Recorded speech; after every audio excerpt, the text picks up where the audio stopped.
Good afternoon or good evening, depending on where you might be. My name is Kevin Michael Grace, and this is the Kevin Michael Grace Show.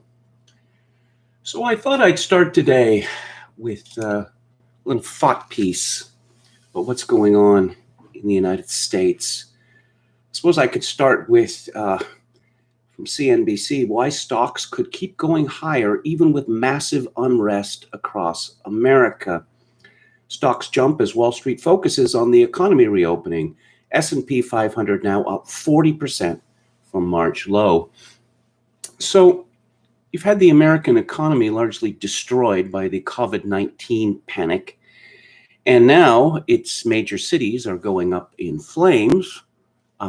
Situation is completely out of control. In Midtown Manhattan, and of course, New York is the headquarters of the American financial industry, and yet the stocks keep going up. It's all very mysterious, wouldn't you say? Now, let's talk about Donald Trump. He has not moved against the rioters. He has asked governors to do so.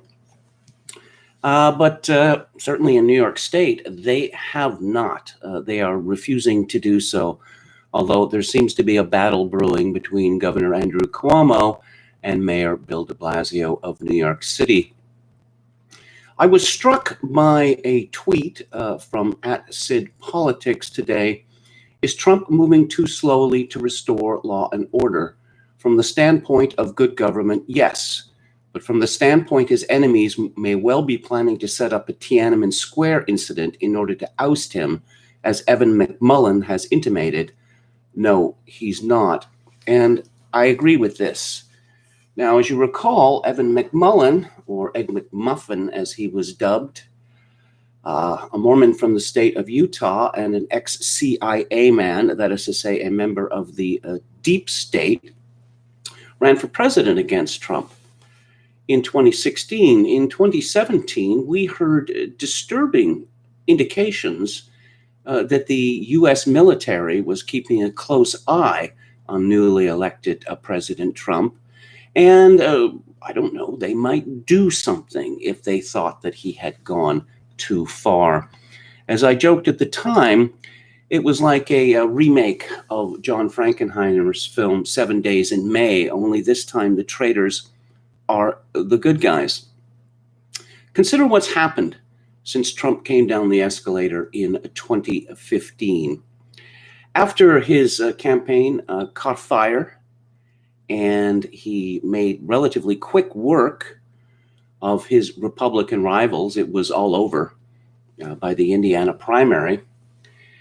There was an extraordinary campaign against the man. Even more so than the campaigns that had been run against Pat Buchanan in the past, that Trump was Hitler. Sarah Silverman said that Trump was worse than Hitler, that if Trump were elected, a fascist regime would be erected in the United States, and presumably concentration camps would be set up all across America. Absolute hysteria. I wondered about this at the time, and I came up with a hypothesis for this extraordinary hatred of Trump, particularly from the entertainment community or Hollywood. And that's because Trump was a part of that community. That is to say, that he knows things about Hollywood. Not to go all QAnon on you, but from the stuff that I read in the gossip columns, the level of depravity, legal and otherwise, in the entertainment industry is absolutely astounding. And I thought that these Hollywood people might be terrified that Trump was going to bring the hammer down on them. There was a theory that Jeff Sessions was engaged in doing this for a year. It turned out not to be true. The fact that Trump may have never had any intention to bring the hammer down in Hollywood, it doesn't really make any difference, because if the entertainment industry believes that to be so, then that would explain their reaction. We found out now, and this story is still unfolding, that the United States government, the deep state, and the Obama administration, right up to President Obama himself, was engaged in a legal campaign to sabotage Trump's election. And the seed was planted that Trump was a puppet of Russian President Vladimir Putin. And he had made it clear during the campaign that he thought that American policy vis-a-vis Russia had to be adjusted. There was no reason for Russia and the United States to be enemies, or certainly not to be at daggers drawn, which is where the Obama administration was going. And so the campaign, the illegal surveillance campaign, and the creation by Hillary's campaign of the Russiagate myth, it didn't work. Trump was elected, and the deep state and the media, the elite, they had reached the hair on fire stage, as you can see from the Pussy Hat March in Washington, D.C., and we get a little Antifa style violence associated with that. So Robert Mueller is brought into the picture as a special prosecutor after useless Jeff Sessions needlessly recused himself. And so the Trump administration was largely crippled for 2+ years. Trump is impeached in the House of Representatives. That was never going to fly in the Senate because it's Republican controlled. But at the last minute, there is a remarkable switcheroo. Because if you look at the articles of impeachment, they're pretty thin. I believe there's only 3. And Russiagate disappears because it was completely made up. And there's a new gate, Ukraine Gate, that supposedly Trump was interfering in the internal politics of the Ukraine, as if every American president going back to Harry Truman hadn't intervened in dozens of countries around the world. But we find out that Joe Biden, who was vice president under Obama, of course, and now is the presumptive Democratic nominee, was heavily involved in Ukraine himself and boasted on video of a quid pro quo that the top prosecutor in Ukraine must be fired, or the Ukraine, which is entirely dependent on Western aid, wouldn't get a huge American aid package. And we find out that that Biden's crackhead, incestuous son, Hunter Biden, was getting paid a small fortune for a no-show job on the board of a major Ukrainian gas company. Then later we find out that Hunter Biden was the recipient of $1 billion from a Chinese company. And so this fails. Ukraine Gate fails. And then what happens? Well, we get a virus from, coincidentally, China. And the top officials at the World Health Organization and the Centers for Disease Control, and even Dr. Anthony Fauci tell us that it's not really a big deal, that it's rather like the flu, and that no one needs to panic about this. And actually, the real dangerous virus is xenophobia, racism. And Trump moves quickly to shut off air travel from China to the United States. Trump's initial position was the same as the WHO and the CDC, that COVID-19 was not an especially big deal. And then something happened. The World Health Organization and the CDC, and especially a bunch of scientific experts, members of the public health establishment decide that COVID-19 is the end of life as we know it. And it's Trump's fault, apparently. And the United States must be locked down. People are not allowed on into parks or on beaches, or in many cases, even out into the street. People are trapped in their apartments. Now, this is mostly in Democratic-led states and not Republican-led states.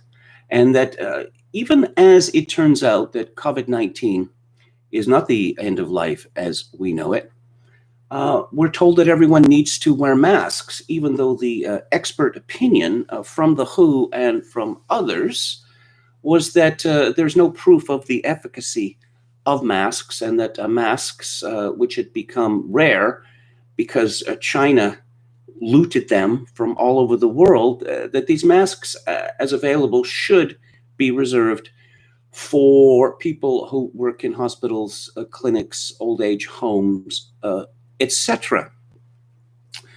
So COVID-19 has crashed the American economy, and apparently this is Donald Trump's fault. When Trump's initial instinct was to go with the idea of herd immunity, just as Boris Johnson's was, but he was bullied into accepting the idea of restrictions on the economy and restrictions on social life and civil rights by the public health establishment and the media. But COVID-19 did not bring down Trump. And just as the lockdowns are ending, what do we get? We get America going up in flames following the death of a man at the hands of Minneapolis police officers. And somehow, despite the fact that the worst violence and looting is in states and cities controlled by the Democrats, this is Trump's fault too. Which leads to a situation, Evan McMullin is talking about, an incident. And this is certainly the incident. And this is my hypothesis, that the burning of America, the sacking of America, is yet another in coup attempts against Donald Trump. Now, you may ask, how is this believable? Or doesn't this stretch credulity that the powers that be, the deep state, couldn't possibly have seen the killing of George Floyd? Well, no, that doesn't matter, because there are a number of such incidents every year in the United States. And I'm looking at a site here called Statista.com, and there is a chart of numbers, number of people shot to death by the police in the United States from 2017 to 2020 by race. And it happens all the time. Now, interestingly enough, there are far, far more white people shot to death by the police in the United States, not just in absolute numbers, but proportionately as well. That if we look at 2020, we have 31 people shot to death by the police in the United States so far this year. So what that means is there is always going to be a cause for riots to break out. I believe that this rioting is both inchoate, but also planned. And we have these rallies in in Dublin, in London, in Amsterdam, in New Zealand. And this is all coordinated so very fast. You have Democratic governors and mayors ordering the police to sit on their hands. Now we have this extraordinary phenomenon of the police joining with the rioters kneeling down before them, hugging them. And I'm wondering how long it's going to be before the police, perhaps starting in New York City, they supervise safe and orderly looting of that city. I think that why does Trump need to be taken out? Well, lots of reasons. He wasn't supposed to win. And nowadays, when the wrong candidate wins, the experts tell us that this is not democracy. Democracy means that progressive candidates always win. And the non-progressive candidates, like Trump or Viktor Orban in Hungary, they are somehow illegitimate. But what has Trump been up to? Well, one of the things he's been up to is disengaging the United States from the People's Republic of China. And the tremendous increase in wealth among the 1% is to a very large extent due to China. And now Trump is threatening to wreck this. He is talking about bringing manufacturing back to the United States, which means that American companies would have to hire Americans and pay them decent wages and treat them decently. And the 1% does not want that. The 1% is horrified at the idea. Trump has also hinted at the breakup or the regulation of social media companies, and it appears that he is taking action on this. And these companies, this scares Wall Street, because the financialization of the American economy has meant bigger and bigger and ever bigger companies. And now with all of this talk about antitrust, Trump is threatening to throw a spanner in the works. And I'm advancing this as a hypothesis. Obviously, I have no truth. I can't prove it. But I think it would be interesting if we started to think about this.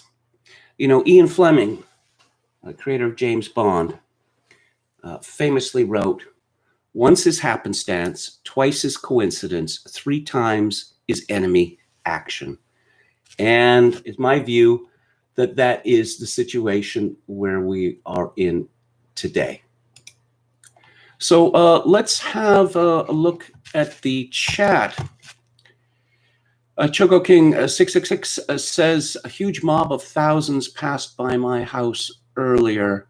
Hello to you, Chad Chadson. Once again, thank you for your fine work. William Hicks says, "Only 8 days since George Floyd was killed, looking more likely that Chauvin and Floyd were more than just inside security at the El Nuevo Rodeo." I believe I alluded to that, these rumors going around earlier this week, rumors of money laundering, rumors of the activities of certain three-letter agencies. Jonathan Paul says, "Don't trust alphabet people." Well, there's a very amusing situation going on, because the alphabet people are in a rage because this is their month. And, it's all about racism against Black people. And I've always said that intersectionality would ultimately lead to the destruction of the left, because these people cannot work together. It's all about me. Well, it's all supposed to be about the alphabet people these days, but it's actually all about Black people. But February is Black History Month. Well, it turns out that May and now June is Black Intifada month. Again from Chocokin 666, multiple mobs of 5,000 at multiple locations, Union Square, Foley, according to NYPD Aviation. Bring in the 82nd Airborne. Well, Trump has been delaying this, and as I mentioned earlier, I think for very good reasons.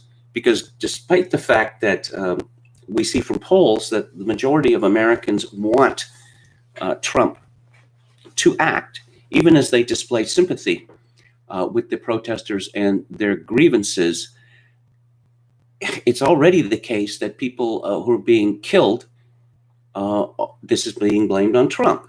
that the devastation is being blamed on Trump. William Hicks, says, it's a shame so many people hopped on the white racist cop narrative bandwagon. Well, yeah, I quoted some statistics, and these statistics are easily available, that if you are a white person in the United States, you are far, far more likely to be shot to death by the police or to die at the hands of the police than black people. But we're long past the point where facts mean anything. Justin Proto says, what are your thoughts on the idea that this is the beginning of an Antifa communist revolution vis-a-vis the October Revolution? Well, again, there's many things going on. A lot of it is inchoate. A lot of the rioting is based on adrenaline and fun. Some of it is a fight the power.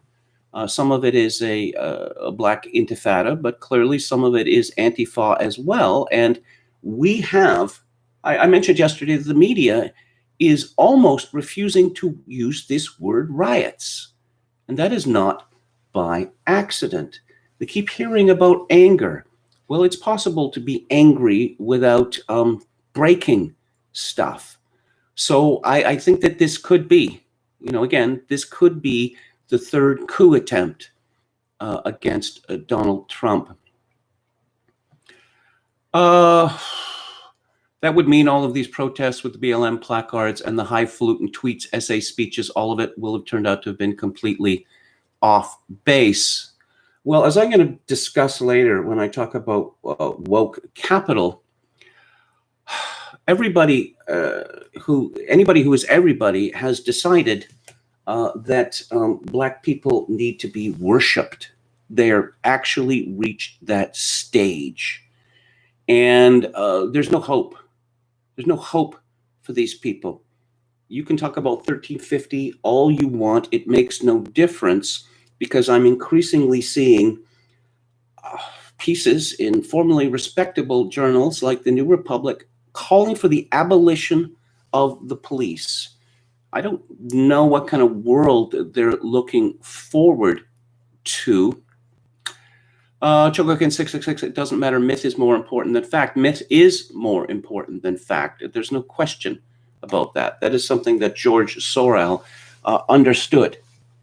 And when I see Ben Shapiro carrying on about facts and logic, he just doesn't understand the world and how it works and what motivates people.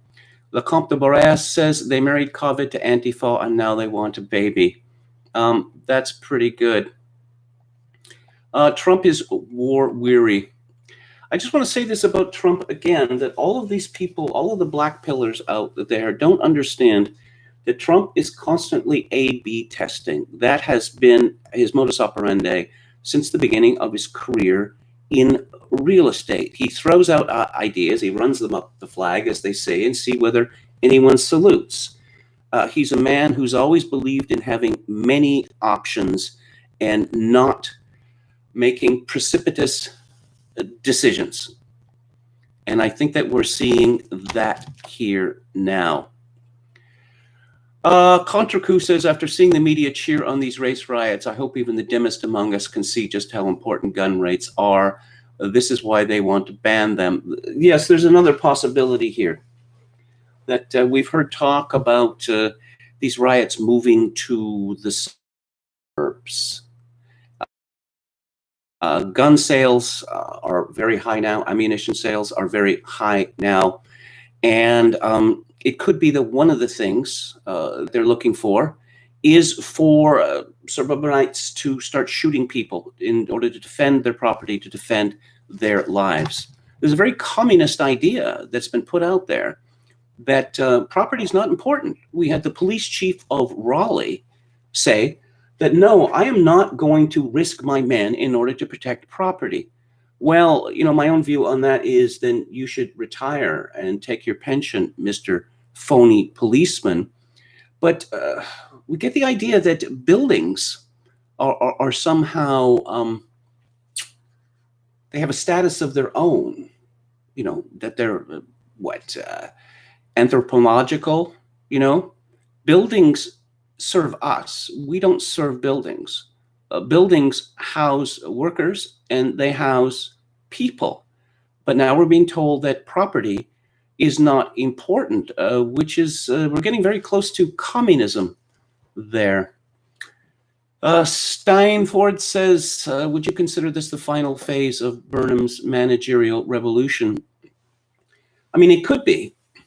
I mean, what we've seen is with the tremendous growth of scale, I mean, it was scale that brought about the managerial revolution because these companies became too big for one man or one family to run. So managers were brought in. But what we have seen, especially since, let's say, with the dot-com crash of 2000 and then the 2007 to 2008 almost collapse of the entire world economy, that it's simply become too big for the managers to run.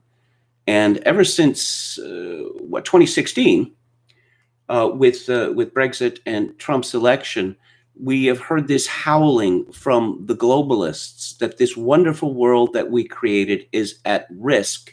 So I think this could be, it could be like the Soviet Union in 1991, that there's a last-ditch attempt by the communists to maintain power. Visionary Companion says businesses in the U District, I presume that's in Seattle, are boarding up their storefronts and are expecting riots. I live in the center of the U District. I've been to the University District in Seattle many, many times, and I always liked it. There's not really all that many Black people in Seattle. You know, I think it's about 6% of the population, but Bellevue was sacked on Sunday, and Blacks are 2.2% of the population. Of course, in cities like Seattle and Portland, you have a very strong Antifa Black Bloc presence. Okay, and someone is suggesting something be done to Andrew Cuomo, which I'm not going to repeat here. Hoosh James says club bouncers in the U.S. are the arbiters of the drug activity within, if not the direct dealers themselves. This looks like the settling of a score or direct action against a competitor. Yeah, it's just, how did that police officer, Chauvin, manage to, why did he take the call? Why was the call directed to him? I mean, no one could have known that George Floyd was going to get high on meth and fentanyl and then attempt to pass a counterfeit $20 bill. No, I mean, I think you're getting into the fever swamps if you think that that could have been set up. I mean, they run his license plate, you know. I mean, I don't want to go too deeply into this. My point was that regardless of any nefarious activity that the killer and the kill may have been involved in, the point is that these kinds of incidents happen on a regular basis in the United States, and any of them could be used as an excuse for insurrection. Now, people will say, oh, well, the George Floyd case is much more clear-cut, much more outrageous than many other cases. It doesn't really matter to this day.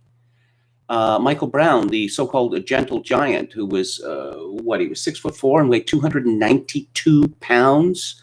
He is still passed around as a hero. And Michael Brown, the day that he died, he passed a construction site and he was talking to a bunch of the construction workers there, and they came to the conclusion that he was demented. So he goes into a grocery store and he steals a $50 box of cigars in order to make blunts. And then on the way out, he strong arms the Bangladeshi owner, making this robbery, which is a felony. And then he wanders down the middle of the street with his accomplice. A police car is heard, and the accomplice, being much smarter than Michael Brown, headed for the hills, and Michael Brown just kept walking down the street. So the police car meets Michael Brown, and Michael Brown's reaction is to lean into the window, punched the officer in an attempt to steal his pistol. And Michael Brown was taken down. Michael Brown ended up charging the officer, and I believe he was felled within a yard of him. I believe it took 9 shots to take him down. Someone should mention this to Joe Biden, who doesn't seem to understand anything about firearms. But Michael Brown's mother was there with the mothers of the movement, with Hillary Clinton at the 2016 Democratic Convention. An exhaustive review of this proved that everything that Officer Darren Wilson said was true, despite the fact of many people were lying for Michael Brown. Darren Wilson, he got fired nonetheless, and I presume he's in hiding somewhere in the United States. But my point is that any of these incidents could be used. Visionary Companion says white police officers are less likely to shoot a black criminal because of the hell that awaits the officer as a consequence. I think that's absolutely true. What, they have a law in California now that you can't be arrested if you steal up to $850 worth of things. Well, I think that's going to be nationwide now. It may not be official, it may be unofficial, but the effect is the same. There is nothing in it for a police officer, particularly a white police officer, to get involved in any kind of violent confrontation with a black criminal. It's just, the game is not worth the candle. And we're going to see serious consequences from this. We've already seen it, in Ferguson and Baltimore, and murders in Chicago. They're doing very, very well this year. I mean, in terms of numbers, the numbers are quite high. Whitey says when they run out of shops, will they start coming into the residential buildings and then go apartment by apartment? None of the libtards have guns. All they have to do is break the door. It's entirely possible. It's entirely possible. When I was talking about the Vancouver hockey riot that happened a few years ago, I mentioned, it started in daylight, because this was in June, and the days are long. It started in daylight with people vandalizing cars a few blocks away from the Rogers Center, and the police didn't act. The police were told about this, they didn't act. The police must have known, unless they were fools, that there was a very good chance that the Canucks were going to lose Game 7 and the crowd was going to be surly and possibly violent. So you would think that the police would have called in every available officer. They did not. When it was clear during the game, before it was over, that the Canucks were going to lose, every single cop in Vancouver should have been sent downtown. That did not happen. And the rioters, they got a feeling of invincibility. We can do what we like.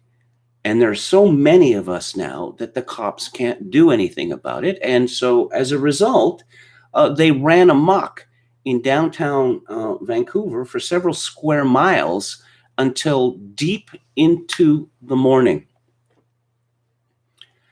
Crackling. People are complaining about crackling. Oh, I'm sorry about that. I don't know.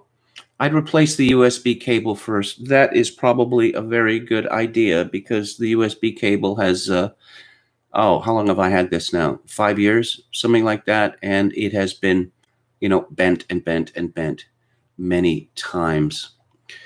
Okay, let's see.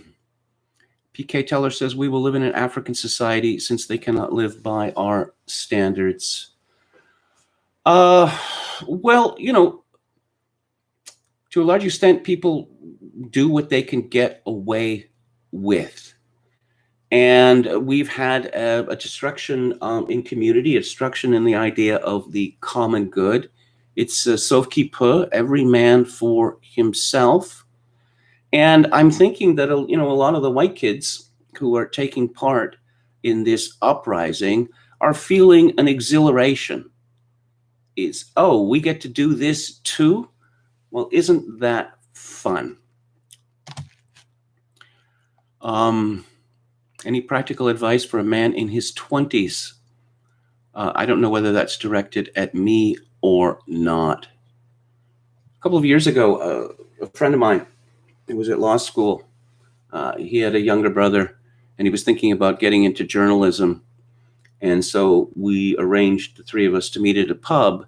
And I started off by saying, no, don't do that. It's a dying profession. And you start off, you get paid, what, $2,000 a month, something like that. And you're typically living in a city that's very expensive, and they work you to death with the 24-hour news cycle now. Also, if you're a straight white male, as this fellow goes, certainly in Canada, there is a very low chance that you will be hired. Okay, I wanted to talk about the question, what is racism? And I thought I'd refer to the work of a man called Michael Wharton, 1913 to 2006. He was born Michael Nathan, and he wrote under the name Peter Simple for the Daily Telegraph. He started writing there in 1957, and his last column appeared in 2006, which is a remarkable run. And his last column was a review of the BBC drama The Lost Prince, and it was an excellent production, and the review was quite touching. Peter Simple was one of the greatest satirists, certainly in the English language, in the 20th century. And he created a bizarre world of make-believe people. He created his own satirical universe. He also commented on events in the day, but it was quite a surreal experience. And he's extraordinarily funny, Peter Simple, and I recommend him highly to you. He created many celebrated characters. Julian Birdbath, the perennial unsuccessful writer and last citizen of the Republic of Letters, performed an astounding feat of literary detective work by discovering a fourth Bronte sister, Doreen Bronte. Neville Dreadberg, avant-garde artist, self-publicist, and husband of Pippa, writer of the classic documentary television plays Serviettes of Death, Blood Orange, and Monsters of Blue. Mrs. Dut Pocker, immensely rich and privileged Hampstead socialist, admirer of Stalin, and rumored lover of East German communist leader Walter Ulbricht. She is the mother of Deirdre Dut Pocker and the grandmother of the precociously bearded Maoist toddler and noted political theorist Bert Brecht Mao Rudy Che Odinga, or Mao Banana, and his sister Sus, whose first thrilling cry as she entered the world, like Bert before her, was boycott South African oranges. And Alderman Jabez Foodbotham, the 25-stone, iron watch-chained, crag-visaged, grim-booted Lord Mayor of Bradford and perpetual chairman of the Bradford City Tramways and Fine Arts Committee. He officially died in 1928, but local legend says that, like Charlemagne, he lies asleep in a mountain cave near Northrowan, waiting the summons to save his city in its hour of supreme danger. Sir Jim Gastropodi, conductor of the Stretchford Municipal Symphony Orchestra and obsessive admirer of Mahler, newly discovered symphonies by whom, such as the interminable, the insufferable, and the unendurable, he insists on playing. As I say, he created a world, his own world, but he had some very interesting and I think profound thoughts on racism. He wrote in July 2001, "What is racism? It is a term of quite recent coinage, a term which should never be used except between inverted commas. It is a term which might have stood merely for the natural, universal, and probably ineradicable antipathy or suspicion between different races and the belief that, as everybody knows, they are not equal in all respects. But it has acquired or has been supplied by interested parties with a powerful strain of Nazi evil, and so has come to mean racial hatred leading to violence and mass murder. A mere human failing has turned into the greatest of contemporary sins, moreover, one which is commonly ascribed only to white people. Our politicians, public men, and pontificators of all kinds are incessantly talking about racism. But when they are confronted with genuine, unmistakable racial hatred, as with the Muslim Pakistani and white English rioters in Bradford, they change their tune. Thuggery a law and order issue, says Tony Blair. Less to do with race, far more with anger and alienation, says a Guardian leader, such as the tone of left liberal thinking. The lately ennobled People's Peer, Lord Ousley, formerly chairman of the Commission for Racial Equality, at least admits polarization of the communities along racial, ethical, and religious lines. He calls for more integration, in other words, more race relations. But the riots in Bradford and other places are race relations. That is the tragedy of them. And that's exactly what you could say about what is going on in the United States today. Now, a young black man, teenager named Stephen Lawrence, was killed in London in the late 1990s. Two boys were charged with his murder. They were found not guilty. And there were riots as a result, serious riots, which led to the Macpherson Commission, which held that the Metropolitan Police was institutionally racist and something had better be done about it quick. And that is exactly what happened. Now, you're not allowed to try the same person for the same offense twice under English law, but the rules were bent. The rules were broken. And these two young men, white, it was a kangaroo court, and they were convicted and sent to prison. And so Peter Simple commented, the director of public prosecutions, David Calvert-Smith, declares that the Crown Prosecution Service, of which he is the head, is, quote, institutionally racist, unquote, according to the definition laid down in the infamous Macpherson report. So yet another worthy public figure has surrendered to this fashionable craze. White people in the CPS, he says, will have to examine their behavior. Some will find it painful.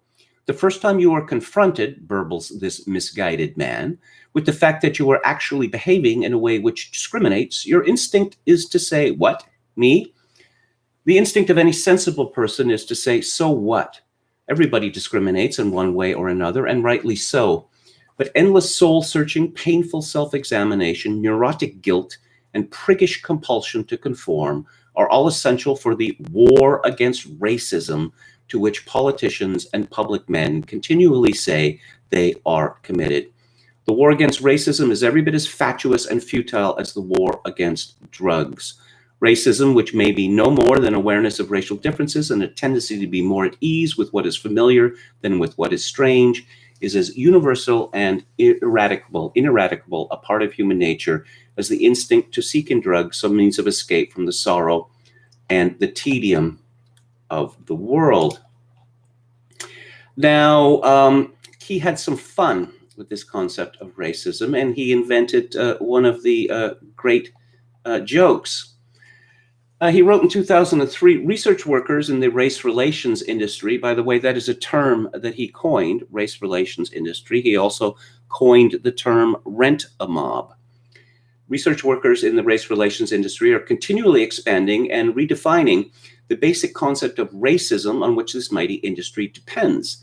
Thus, unconscious racism, vicarious racism, secondary racism, and most important, institutional racism have all in turn been isolated and defined. 2 years ago, in a sensational breakthrough, the great philosopher of public racism, John Grieve, then head of the Metropolitan Police's Racial Task Force, discovered passive non-racism, a particularly subtle form of racism, which some scientists think may prove to be the missing weak force in the long-sought grand unified field theory of racism. Now, the Police Complaints Authority has introduced unwitting racism. This is found in cases where a police officer cannot be found guilty of direct discrimination and so subject to dismissal from the force. Whole patterns of his behavior, quote, must be examined before deciding that he is truly motivated by racism, unquote. So vast new fields of research are continually being opened up, and more police manpower and resources employed to the greater glory of the industry. Is this, many are asking, why the police seem unwilling to use a wonderful new tool which technology has placed in our hands, the racial prejudometer? Invented and manufactured by the West Midland firm Ethnic Aids, The prejudometer is a compact, easy-to-operate device which fits easily in pocket or handbag. You simply point it at any person you suspect of racism, including yourself, press the easy-to-find action button, and read off the result in prejudons, the internationally recognized scientific unit of racial prejudice.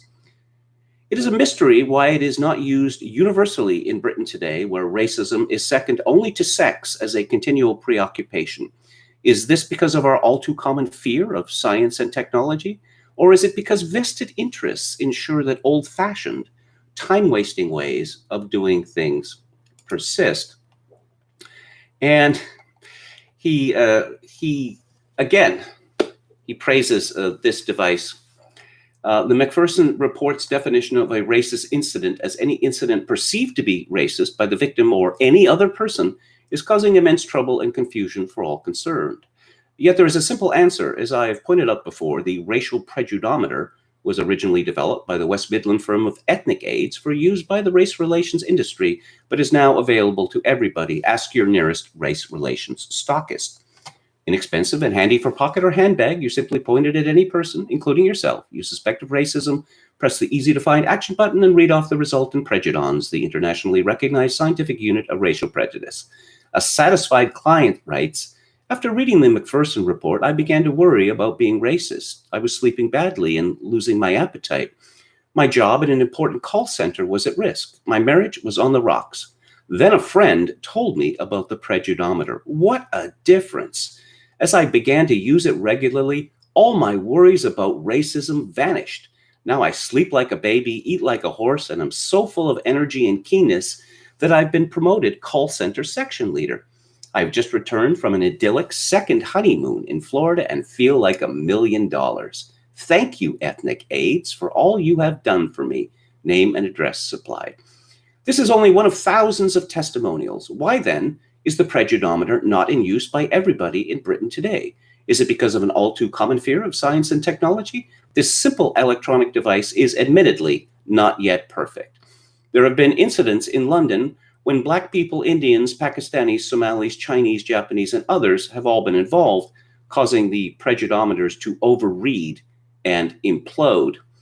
There are still some snags and headaches to be ironed out, says a spokesman for Ethnic Aids, but the backroom boys in our research division are working flat out. And one of these fine mornings, they're going to come up with the complete answer. Then we'll all be able to think about racism, not just some of the time, but every minute of our lives. And that's where we are today. It is racism 24/7, 365. One last thing about Peter Simple. I wrote 3 years ago, Peter Simple wrote of King Norman, Queen Doreen, Princes Barry and Kevin, and Princesses Shirley and Tracy, and people said, ho, ho, very satirical. With the advent of Princess Meghan, the non-Welsh, divorced, fake-boobed, freelance calligrapher quadroon, it's clear he was a prophet. Yeah. What are we going to talk about next? I think I'm going to talk about, let's see what Donald Trump has to say. It's really exciting, the Trump presidency for many reasons, but one of which is in the past, and, I used to be a reporter and a political reporter, and I had to deal with it, is that, what does the prime minister or the premier think about something? What are the plans, policies, etc.? And then you call a spokesperson, and a spokesperson gives you a, piece of drivel, a press release, which is, imponderable for the large part. And then you have to paraphrase this for publication. Very dreary indeed. With Donald Trump, you can just go to his Twitter account and you can find out what is going on there. He wrote 5 hours ago, "My administration has done more for the Black community than any president since Abraham Lincoln. Passed opportunity zones with Senator Tim Scott, guaranteed funding for HBCUs, school choice, passed criminal justice reform, lowest Black unemployment, poverty, and crime rates in history."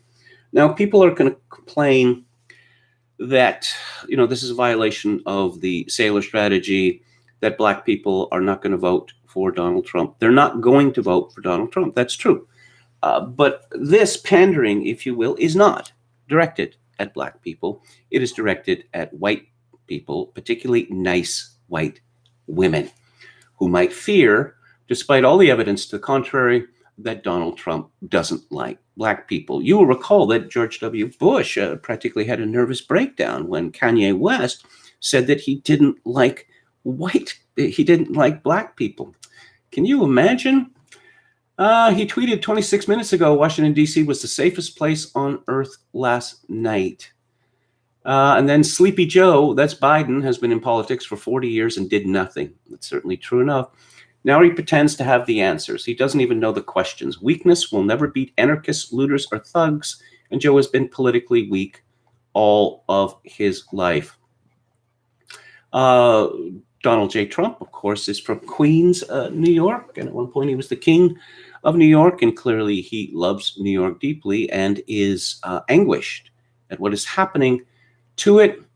Tweeted a few hours ago, Macy's at 34th Street Long, the largest single department store anywhere in the world and a point of pride in New York City, was devastated yesterday when hoodlums and thieves vandalized it, breaking almost all of its large panels of storefront glass. What a shame. Bring in the National Guard. Oh, this is from the Daily Mail. NYPD cracks down. All leave is canceled as cops enforce an 8 p.m. curfew ahead of another night of carnage after failing to stop looters despite putting 8,000 on the street. Well, if the cops aren't going to do anything, it wouldn't matter if they had 80,000 on the street. A curfew is in place in New York City from 8 p.m. to 5 a.m. every night from Tuesday until Sunday. It is a result of ongoing looting across Manhattan that has seen more than 200 people arrested. Mayor Bill de Blasio and Governor Cuomo have come under fire for not enlisting the National Guard. Trump says the city has been lost to low-life scum and that the military is needed to restore order. The New York leaders, however, insist the NYPD can handle the situation and that it will gain control tonight. Are they trolling us? Are they seriously trolling us? Yeah, they got that situation well under control. After all, it's just property, and everyone knows that property is not important. It's people that are important. Now, there's some sort of connection between people and property. I've been trying to get to the bottom of this, why people would care so much about property. I'll get back to you when I have managed to figure that out. The president is not a dictator. New York Attorney General says she will go to court to stop Donald Trump deploying military might to the state, but does he have the legal right? You may have noticed I'm depending very heavily in recent broadcasts on the Daily Mail, and there's a reason for that, because the Daily Mail is the newspaper that has a lot of news in it. You know, Paul Johnson, the longtime writer and editor, he used to say nothing beats news in a newspaper. Now, the Daily Mail has all of this rubbish about celebrities and Love Island and The Bachelor and Bachelorette, but it also is chock full of news, and in particular news that American news outlets will not cover. And I suppose that's one of the reasons why Alan Partridge referred to the Daily Mail as arguably the best newspaper in the world. The president of the United States is not a dictator, and President Trump does not and will not dominate New York State, Attorney General Letitia James said in a statement on Monday. In fact, the president does not have the right to unilaterally deploy U.S. military across American states. It is my understanding that the president of the United States very much has this right. Let's see. There's an explainer here from the Daily Mail.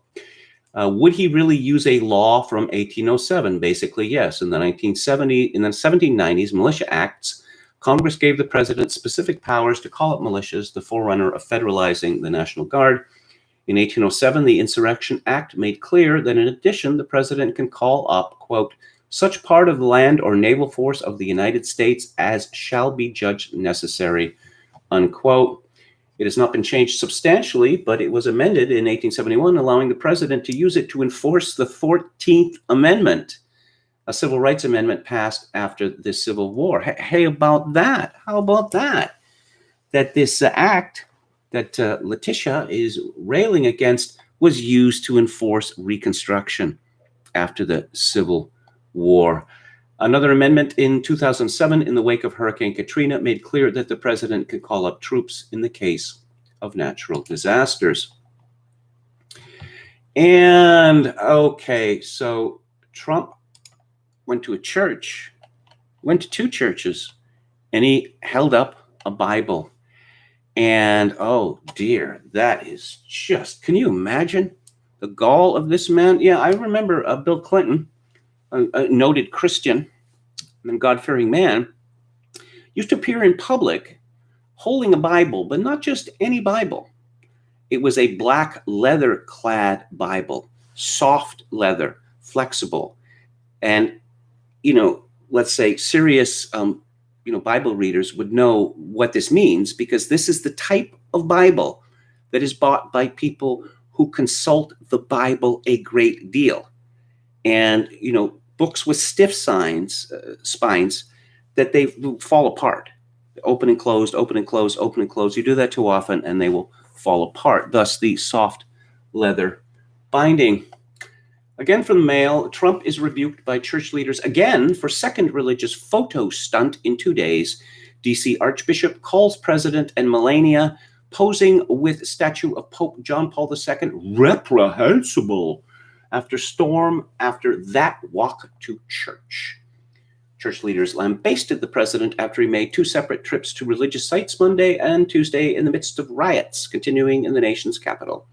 I find it baffling and reprehensible that any Catholic facility would allow itself to be so egregiously misused and manipulated in a fashion that violates our religious principles, Archbishop Wilton Gregory said. And what religious principles would those be? A Trump campaign ad responded to the criticism, quote, distracting from the powerful image and statement of our United States president holding up a Bible in front of a historic American church, unquote. Trump visited the National Shrine to Pope John Paul II, who is now a saint, the morning after visiting St. John Episcopal Church for a photo op in the midst of citywide riots and protests over George Floyd's death. Democratic candidates for president, Democratic presidents, routinely use black churches for photo ops. They routinely make political speeches at the pulpits of black churches, which is supposed to be illegal. That is to say, charities are not supposed to engage in this kind of behavior, and they're supposed to be stripped of their charitable protections if they do so. But in this case, as in so many others, an exception is made. One would think that religious leaders, whether Episcopal or Catholic, would be pleased that the President of the United States is showing interest in religion, and in particular at a time when churches, both Episcopal and Catholic, are under attack, physical attack. One might think that they would appreciate the solidarity, but no such luck. After all, churches, like St. John's and St. Patrick's Cathedral, they're just property, right? There's nothing holy about them. A bishop outraged over Trump's church photo op during George Floyd protests. The Reverend Marianne Budd says the institution aligns itself with those seeking justice for Floyd's death. Now, I looked this woman up after she started yapping about how outraged she was, and I saw pictures of her, and I thought, no, this is the wrong. You get this on image search, that you get some random image thrown in because there's a mention of the person, in a sidebar or, a list of other stories. But no, I clicked on it, and it was a video from 6 years ago from some ethical center. And this woman, the Episcopal Bishop of Washington, D.C., she looks like a 20-year-old boy. Very amusing. Very amusing it was. the Right Reverend Marianne Budd said, quote, "I am the Bishop of the Episcopal Diocese of Washington and was not even given a courtesy call that they would be clearing the area with tear gas so they could use one of our churches as a prop. Trump's message is at odds with the values of love and tolerance espoused by the church," Budd said, before describing the president's visit as an opportunity to use the church and a Bible as a backstop. Quote, "Let me be clear, the president just used the Bible, the most sacred text of the Judeo-Christian tradition, and one of the churches of my diocese without permission as a backdrop for a message antithetical to the teachings of Jesus," unquote. Yeah, the Bible has two parts. There's the Old Testament and the New Testament. And the Old Testament, I know this is going to be shocking for some people, it's full of killing and smiting and all manner of horrors. And in the New Testament, we have Jesus Christ overturning the tables and running the moneylenders out of the temple. Jesus Christ saying, "I came not to bring peace, but a sword." I mean, I could go on, but you get the point. James Martin, or Father Jim, as they call it, SJ, Society of Jesus, he tweeted, "Let me be clear, this is revolting. The Bible is not a prop, a church is not a photo op, religion is not a political tool." He's actually saying that religion is not a political tool. James Martin, SJ, God is not your plaything.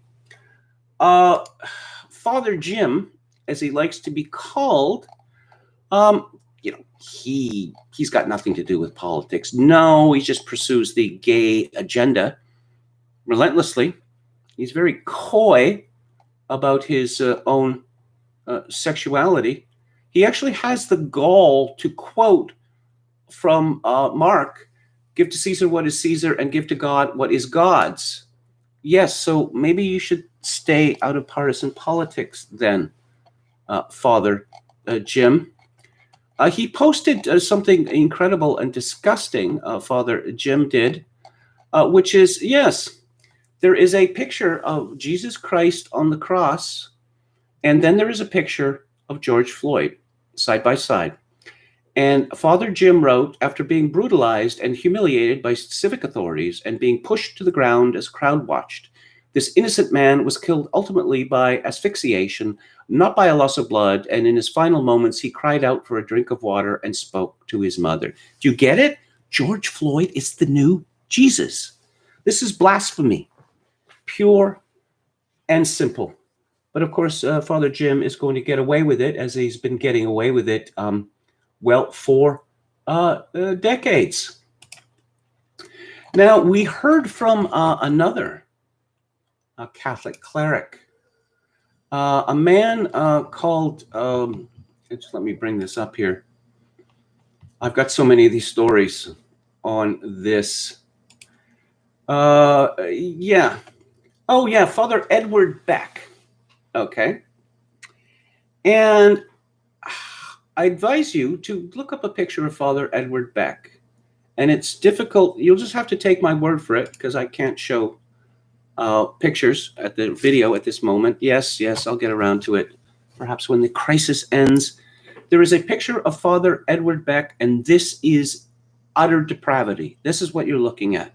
You see a lot of gay faces in priests these days, and for some decades, this is the gayest looking priest I have ever seen. To give you an idea, he's a Passionist father. The Passionists were a religious order that was founded by St. Paul of the Cross. He was an Italian priest. This was 3 centuries ago. He wrote he's on the payroll of CNN. This is from May the 23rd. "Mr. President, we don't need to open churches to practice our faith." No, the holy sacrifice of Mass, that's not important to Catholics. I was talking about, the cleansing of the temple. Yeah, well, that is what we need now.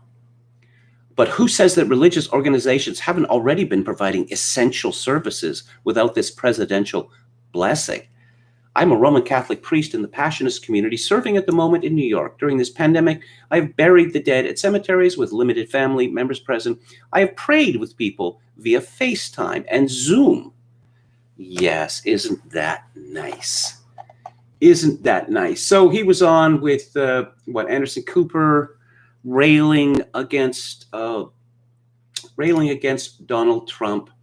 I suspect that Father Jim and Father Ed are absolutely furious that a majority of Catholics voted for Donald Trump, and amongst white Catholics, I believe it was something like 70%.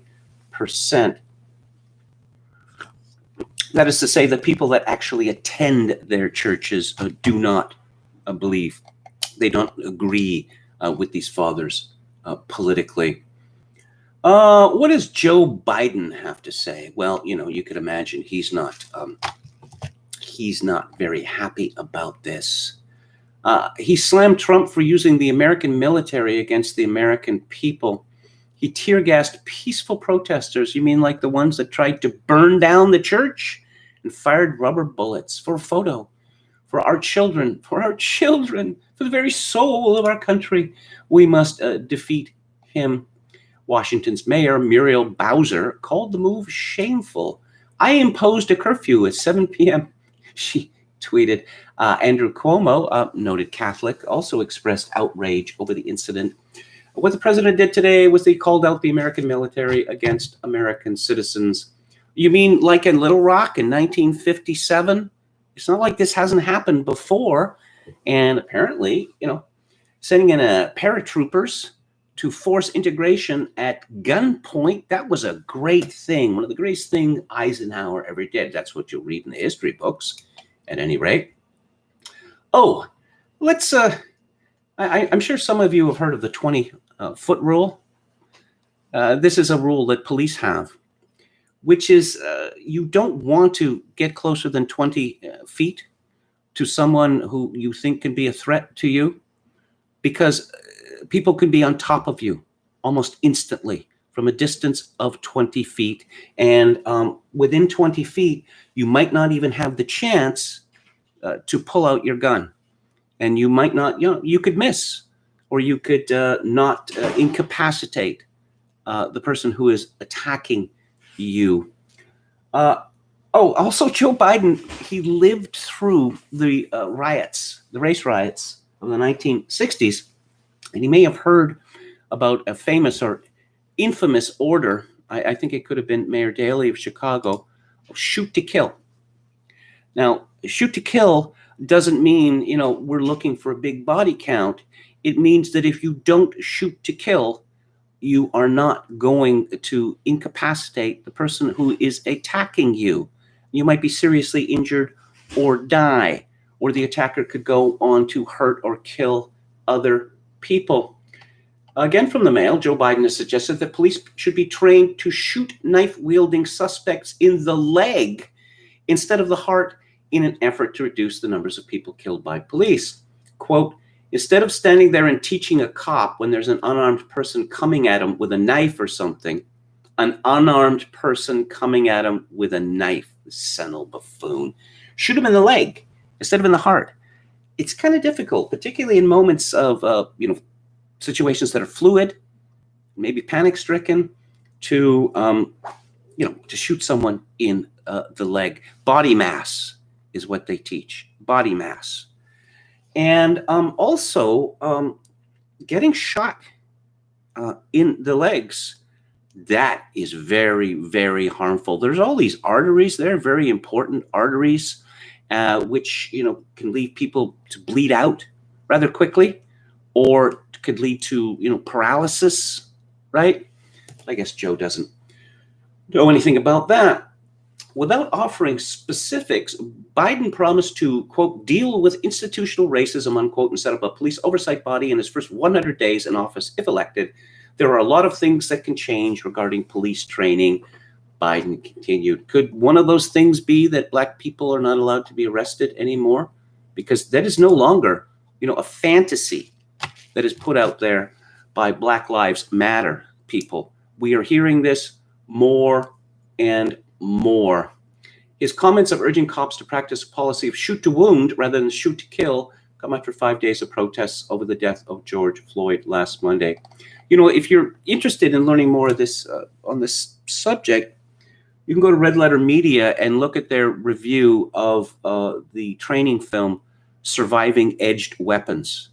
That is a eye-opener and a jaw-dropper when you realize the menace that policemen have to deal with every day and all of the various ways that they can be seriously injured or killed.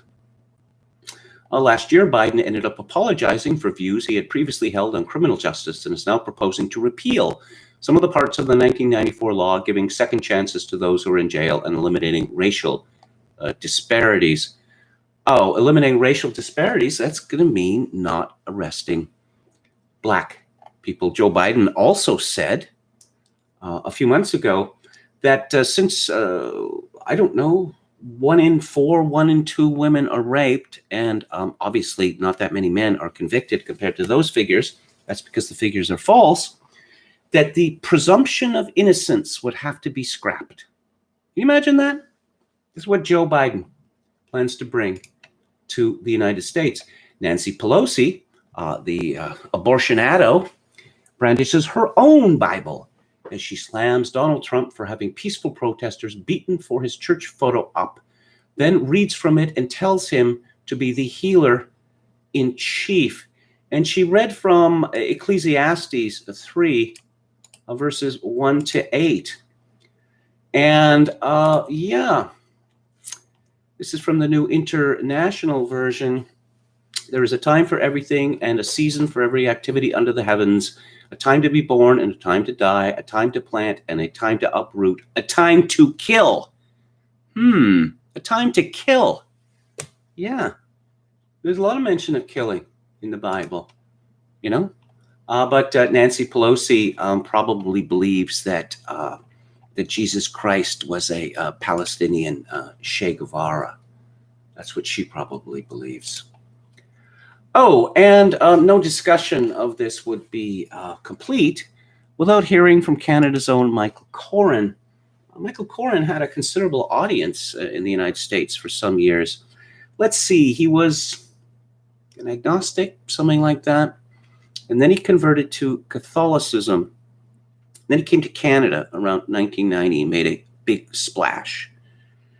And after being a Catholic for some years, he left the Catholic Church and said that it was medieval and such like. And he, the Vineyard Blessing, became a Pentecostalist. That is a weird change from being a Catholic to a Pentecostalist. And then he abandoned that and became a Catholic again and was writing books with titles like Why Catholics Are Right. And then the rumors started floating around about him that something funny was going on with him. This was a couple of years ago. And it turned out that he had secretly become an Anglican while still presenting himself as a Catholic to audiences. And then he wrote a book on how great the gays are and how Jesus never said anything against the gays. He didn't say, things about a lot of subjects. The New Testament is not a laundry list. It is not the Koran either. It doesn't have an explanation for every single incident that comes up. Jesus Christ said, follow my commandments. And, well, homosexuality would be covered under the 6th. Michael Corrin has gone so far as to be ordained as a deacon in the Anglican Church of Canada, and his headshot is him in a black jacket and a Roman collar. Can you imagine? And Donald Trump, a Bible and blasphemy. Michael Corrin has actually argued, he's quoted priests, homosexual priests, who had preyed on boys and said that, it was because of the repressive, anti-homosexual, anti-gay nature of the Catholic Church that drove me to this. This is just absolutely appalling. He's expressing sympathy for priests who abused children, and somehow it's the fault of homophobia. Yes, and of course, well, no, moving from an Anglican Catholic to an Anglican is a very strange thing. But Michael Corrin, who I've had some dealings with, uh, latterly unpleasant, after he made up a bunch of stories about me that were preposterous, that he confessed in his newspaper column he used to have, I believe, in the Toronto Sun, that he was on antidepressants or anti-anxiety medication. And I don't know, presumably from the pressure of writing a newspaper column. I don't know what Barack Obama has had to say on the subject of Trump and God. But there was an extraordinary interview that appeared in 2004 in the Chicago Sun-Times by, let's see, Kathleen Falsani. And he talked at very great length about religion. He says he was asked the question, what do you believe? He was drinking a naked juice protein shake. Okay, that's important. I'm a Christian, he said, so I have a deep faith. So I draw from the Christian faith. On the other hand, I was born in Hawaii, where obviously there are a lot of Eastern influences. I lived in Indonesia, the largest Muslim country in the world, between the ages of 6 and 10. My father was from Kenya, and although he was probably most accurately labeled an agnostic, his father was Muslim. And I'd say probably, intellectually, I've drawn as much from Judaism as any other faith. So Barack Obama is at best a cafeteria, a Christian. This is a fellow who attended Jeremiah Wright's church for, what, a decade? 2 decades? He was married in that church, and he sat down there and listened to the Reverend Wright deliver his lunatic black theology, that white people are literally the creation of the devil. And in 2008, oh yeah, Jeremiah Wright, yeah, I don't know, that was problematic, wasn't it? Oh, I thoroughly reject Jeremiah Wright. I don't think that Barack Obama cares about religion at all. I think that he is too vain for that. He believes in the Church of Obama. He, apart from a brief visit when he was a baby, he didn't set foot in the continental United States until he was 18 years old. And so then he goes to college, Occidental College, and then Columbia, and then Harvard. And, he wants to make a political career, so he moves to Chicago. And, well, you got to go to church, right? So how about a real rootin' tootin' black church? And I can just imagine when he first went to Jeremiah Wright's church, and he hears this lunacy from the pastor, and he thinks, this is crazy. But this seems to be what a lot of black people believe. So, yeah, I can go along. It's worth it. Paris is worth a mass, as the old saying goes. Birmingham breaks state law and removes Confederate soldiers and sailors statue to prevent more civil unrest after protesters tried to tear it down in wake of George Floyd's death. I guess it's all over now for Confederate statues. But the question is, the great Polish patriot, Kosciuszko, his statue was heavily defaced. All of the Revolutionary War heroes, except for Hamilton, all of the Americans were slave owners. So Washington's going to have to go. Thomas Jefferson's going to have to go. I expect that to happen imminently. New York chief of department speaks out outraged at Andrew Cuomo. Let's see. Yes, he's very upset. He said his cops have been giving their blood, and they've responded to protests that have become increasingly violent over the past 5 days. But I saw this video of a very senior New York City cop hugging one of the protesters. What price social distancing now? That the same mayor who had a very serious problem with people going to the beach, threatened to arrest people at the beach, saying the cops were going to drag them off the beach, sees no problem with tens of thousands of people in close proximity on the streets and 2 people, neither wearing masks, hugging. each other. Again, as I joked earlier in the show, how long before the New York Police Department decides to supervise orderly looting? New York City Mayor de Blasio now says he has total confidence in the NYPD after earlier demanding an officer be fired for pointing a gun at protesters and appearing to criticize them for arresting his daughter. I don't know. Did they have a talk? Did Chiara and Dante, I believe his son is named, got a wicked afro, that, going to these things is dangerous. And I suppose he could also say, as a parent might, this would be enormously embarrassing to me personally and professionally if you got caught up in that. So could you, do this for dear old dad? I don't know whether, this happened or not. De Blasio pointed to the footage of Chief of Department of New York City Police Terrence Monahan, who took a knee in solidarity with protesters in Washington Square Park Monday, saying that was the real story. Is that going to become mandatory now? As I've mentioned many times, it is now mandatory in my country of Canada for all politicians, regardless of political stripe, to attend pride parades, and the more, the better. Is it going to be mandatory for all politicians, public officials to take the knee in public, for all Americans to take the knee? Well, we'll see.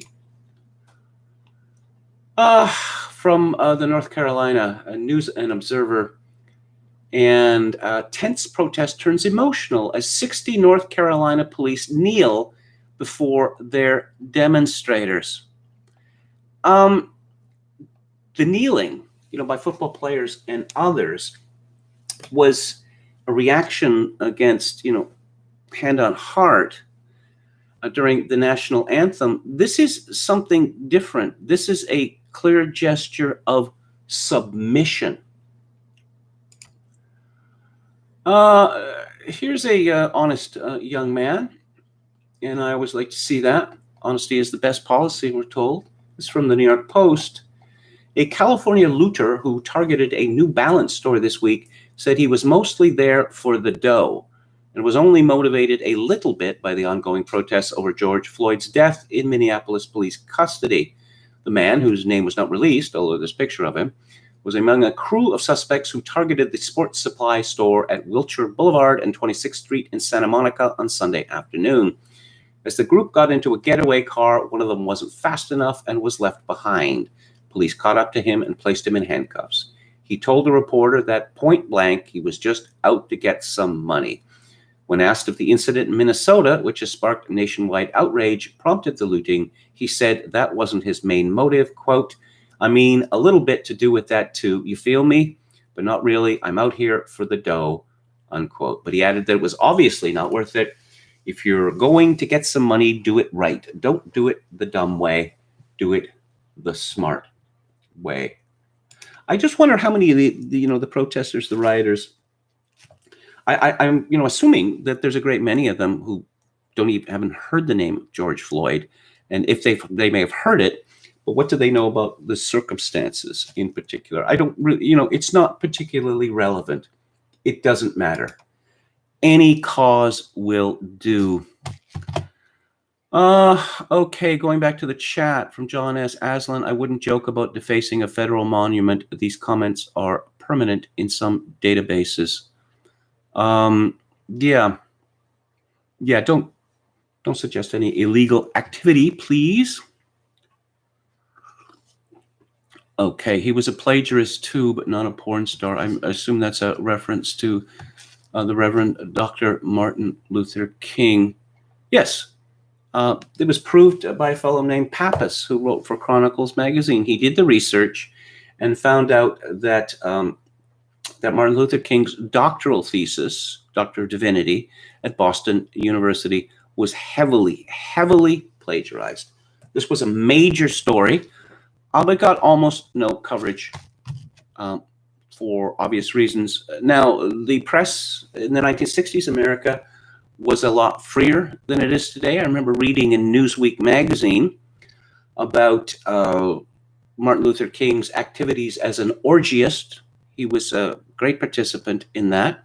At one of these, he was being tapped by the FBI, And at one of these orgies, he exclaimed in joy, "I'm not a Negro now." And he carried on many, many affairs. And yes, and caught on tape, and this was reported, I believe, by Newsweek magazine in this same article from, I believe, some 1969, the just disgusting, horrendous comment that Martin Luther King made when he was watching John Kennedy's funeral on TV and saw Jacqueline Kennedy kneeling and praying before his coffin.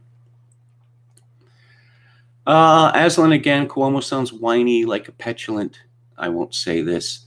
Yeah, Chris Cuomo, I guess he was a perfect match for that horrifying looking Catholic priest. Chogokin66, Biden is a lump of arrogant, corrupt tapioca.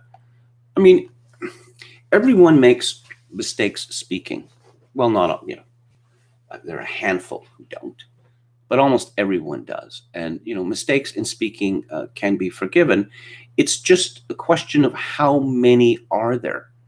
That Joe Biden has said so many ridiculous things, or things that are gibberish. I mean, just in the last couple of months, that it's clear that he's lost his mind, that he is senile. And of course, the media is covering this up. He's folksy. Yeah, I know what folksy means. Folksy does not mean incomprehensible. That's not what it means.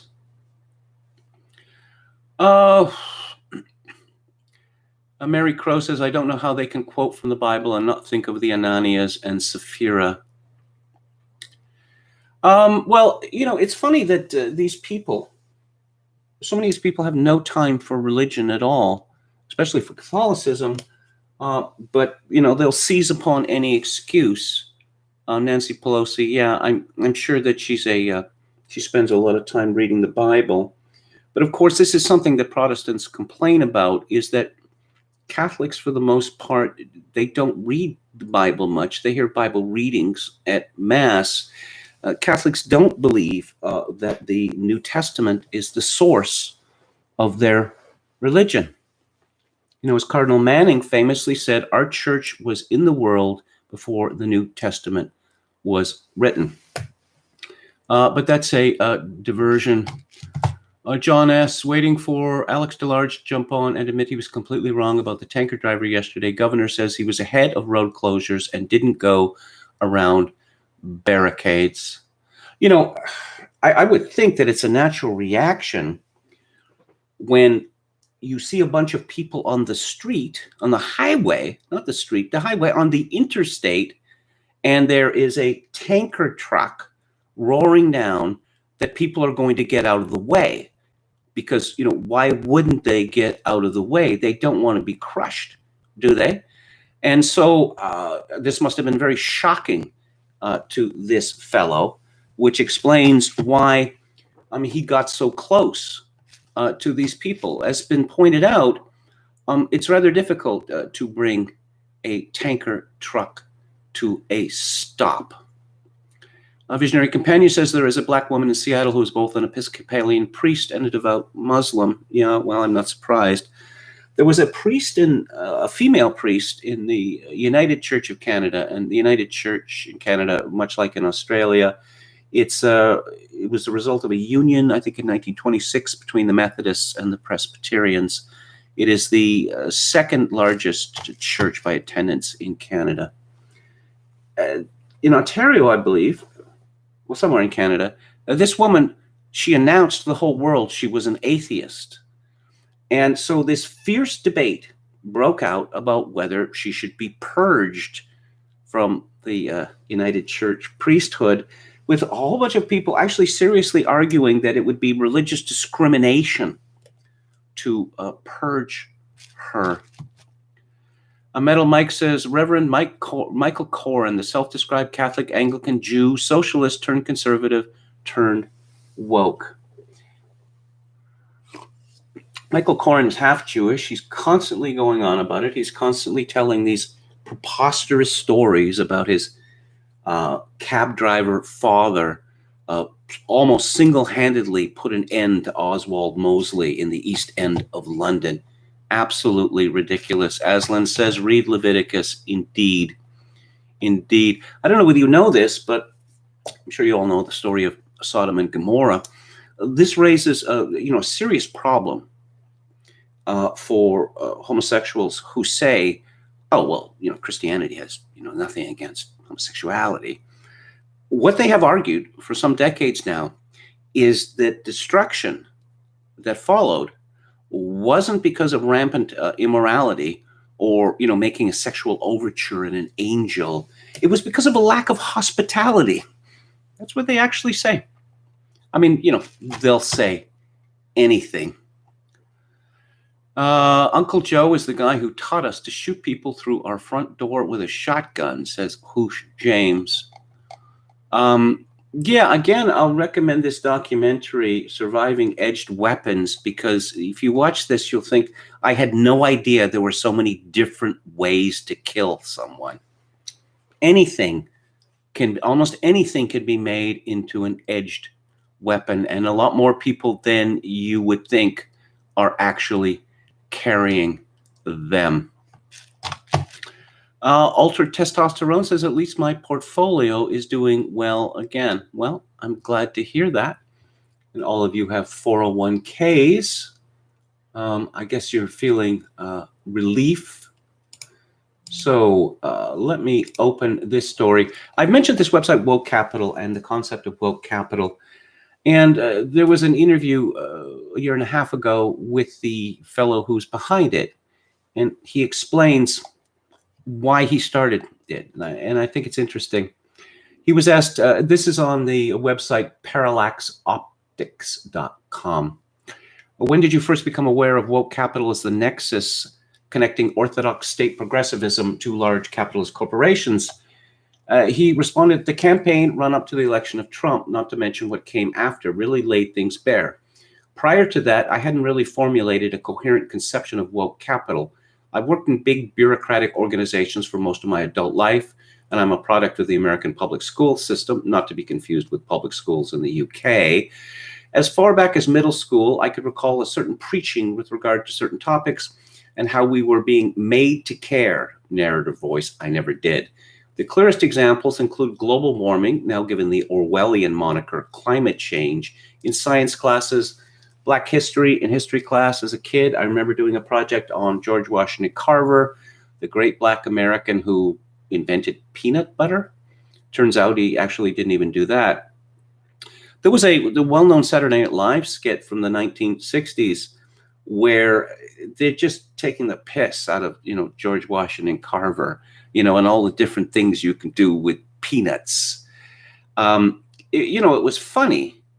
And, the idea that I don't have anything against George Washington Carver at all, but to put him, there was a movement going back to the 70s to, bring him up to the, Washington, Jefferson, Alexander Hamilton, Lincoln level. And it was amusing. But instead now we have Rosa Parks who got on a bus. Let's see. He continues. I mention this context because I distinctly remember feeling the same way when I had my first workplace sexual harassment, diversity training, etc. It felt like I was being manipulated, being made to care.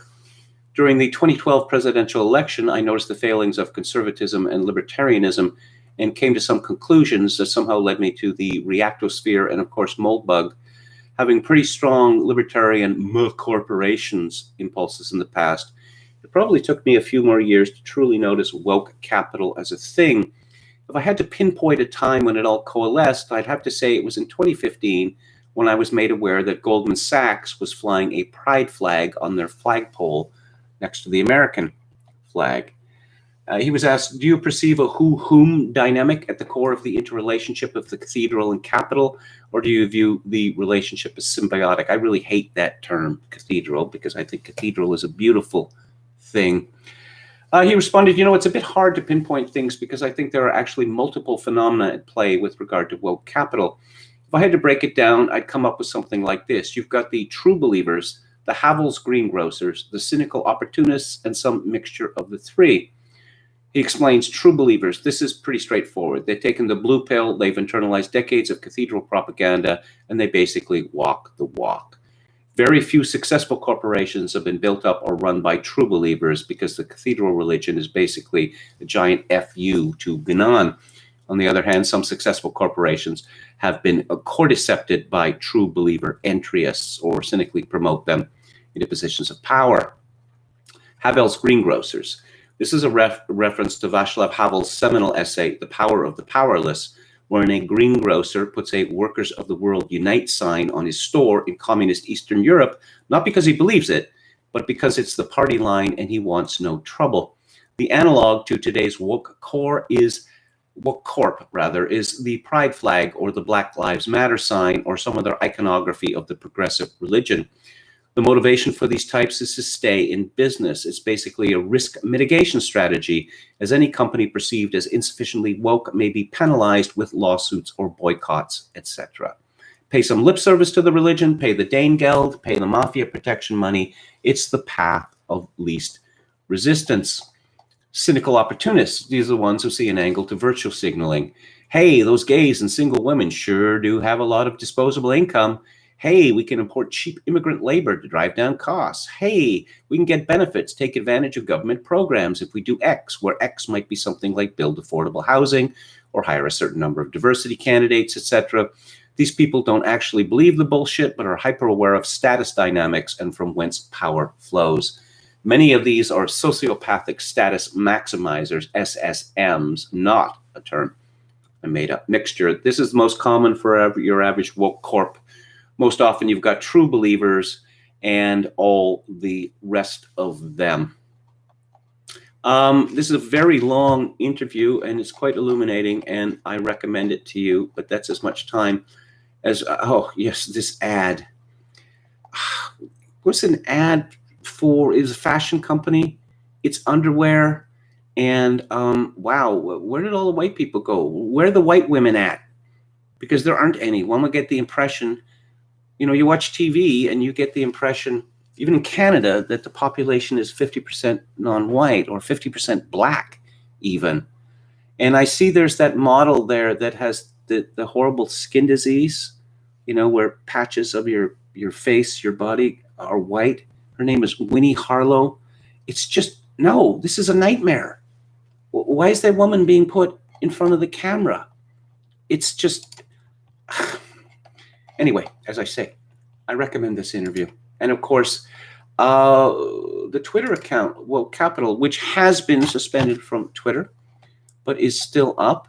I suspect it's rather difficult for Twitter, you know, because there's an awful lot of bad think, wrong think going on now. But the situation, particularly, you know, after Trump's intervention, is very fluid for them. And I'll mention again that Alex Berenson, a prominent COVID-19 skeptic, has praised Twitter and Jack vis-a-vis Facebook and Mark in this regard. Something happened today, which is called Blackout Tuesday. Now, if you're going to tell me this wasn't entirely coordinated, perhaps by some man with the initials GS, well, I'm not going to believe you. That every major corporation in the world and that every celebrity in the world, oh, yeah, we have to put black boxes on our tweets, or we have to black out, you know, our feeds, et cetera, et cetera. And this just came together like that. It's remarkable, isn't it? Michelle Malkin tweeted, after today's orgy of woke capitalism is over and you have purged your life of all the Blackout Tuesday moron companies simping for rioters, arsonists, cop haters, and white bashers, you will be so much healthier and stronger. Doritos. Black box, they tweeted, we see you, we hear you, we are standing with you. Salesforce is there. Boost Mobile, AT&T, Porsche, Constellation Brands, all black boxes. And there's the big black box, and there are putting little black boxes over images. I don't really understand this. Everyone is doing this, and 23andMe is there. Well, it would be Formula One. The champion of Formula One, he's been blasting away at Formula One, talking about its racism. Then how did you get that top seat there, Lewis Hamilton, if it's so very racist? Because there's not very many rides in Formula One, and there's a lot of good drivers who never even get the opportunity. But somehow Lewis Hamilton did. So who got there first? Who was wokest first? First I want to mention Rush Limbaugh, who of course we know is dying. He tells Charlemagne the God that white privilege is to get people to admit they're guilty of things they haven't done. I don't have any white privilege, Limbaugh claimed. I suppose that's one of the advantages of dying, is that you can say what you really believe, because what can they do to you at this point? I remember when Rush Limbaugh had his TV show when that Spike Lee movie X came out about Malcolm X, that Limbaugh started sporting a baseball cap that said "Why?" I mean, it was juvenile, but I thought it was quite funny. And now a bunch of stories from the Daily Mail. Rihanna, Oprah, Kim Kardashian, and Jennifer Aniston joined thousands across America posting black boxes for Blackout Tuesday in support of George Floyd protests. Jennifer Aniston? Really? It's come to that? I don't think that Jennifer Aniston has ever had a single thought about politics in her entire life. It was reliably reported, and this was not meant to be derogatory, that Jennifer Aniston spends 6 hours every day on her hair, her skin, her conditioning, etc., etc. 6 hours every day. That is remarkable. Oh, Katy Perry was involved. Madonna, who has gone crackers, as you may have noticed. Oh, here's Oprah on her Instagram account, and there's a black box. Yeah, Oprah, why don't you tell us some more about your relations with Jeff Epstein? We'd really like to know more about that. How about, Harvey Weinstein? How about that? Rihanna has a black box. We ain't buying shit and we ain't selling shit neither. Well, I guess, when you can steal it, you don't need to buy it. Instead of posting a black square, Kim Kardashian changed her Instagram profile picture to black. Well, it's good to know that Kim cares. Justin Bieber. Remember the show Silicon Valley, that someone said that Justin Bieber was the Hitler of music? And then Jared, a.k.a. Donald, said, well, that Hitler played the bassoon, so that makes Hitler the Hitler of music. Oh, Justin Timberlake and wife Jessica Biel posted black squares. I've mentioned before, I'll say this briefly, during the Cuban Missile Crisis, I was in second grade. Some bright spark, not me, asked the nun, what is this all about? Why is there going to be a war? Maybe going to war? What's the big difference? And she explained how horrifying life was in the Soviet Union, with constantly being hectored about everything. Do this, don't do that, with billboards everywhere instructing people. And we all shuddered with horror. Well, it's arguably worse now in the West in 2020 than it was in the Soviet Union in 1962. I mean, in terms of the constant proselytizing, it just never stops. It never stops. Kendall Jenner speaks out on George Floyd's death. Quote, the one truth that will always ring the loudest is that Black Lives Matter. I believe that Kendall Jenner has pretended to have a black sexual partner. She is a closeted lesbian.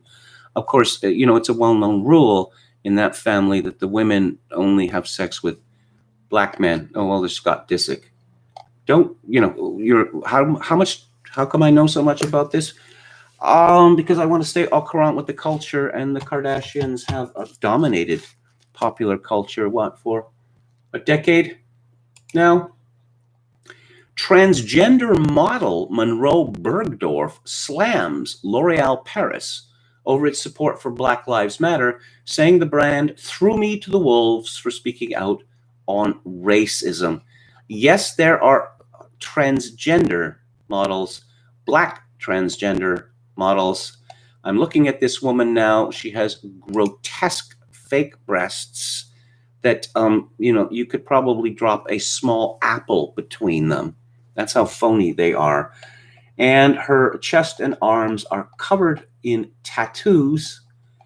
Yeah, that's who, L'Oreal would want to hire as a model, obviously.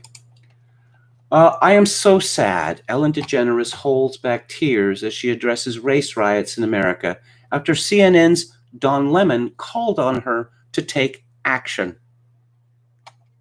Ellen DeGeneres hosts a talk show for women in the afternoon. What action could she take? And there's a video of her. Wow. Her nose has gotten bigger and bigger and bigger. She looks like a, retired baseball pitcher. And here she is weeping or fighting off tears. Well, 2 black boxes, I guess, in the video. And I guess she is America's favorite lesbian, so I guess people are interested. Nicki Minaj makes a powerful statement regarding racial injustice as she addresses death of George Floyd. Her husband's a criminal. Does everyone know that? Nicki Minaj. She looks like a sentient blow-up sex doll. And of course, we've been gaslighted into thinking that she is attractive or very sexy, and she is neither. If you look at before and after photographs of her, you will find it absolutely shocking. And who else do we have? Oh, Lin-Manuel Miranda apologizes for Hamilton not denouncing systemic racism sooner and calls delayed statement a moral failure on our part.